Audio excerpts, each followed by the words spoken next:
ماں وہ ہستی ہے جس کی دعاؤں میں اللہ کی رحمت برستی ہے۔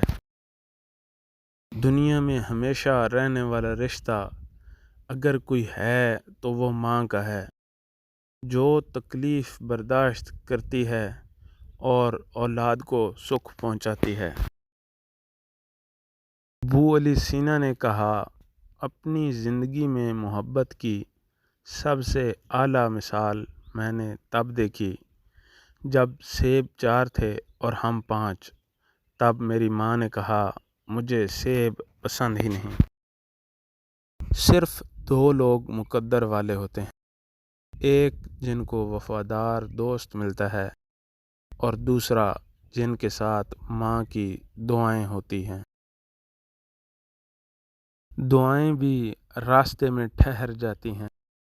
دل دکھا کر ماں کا اللہ سے بھی امید مت رکھنا۔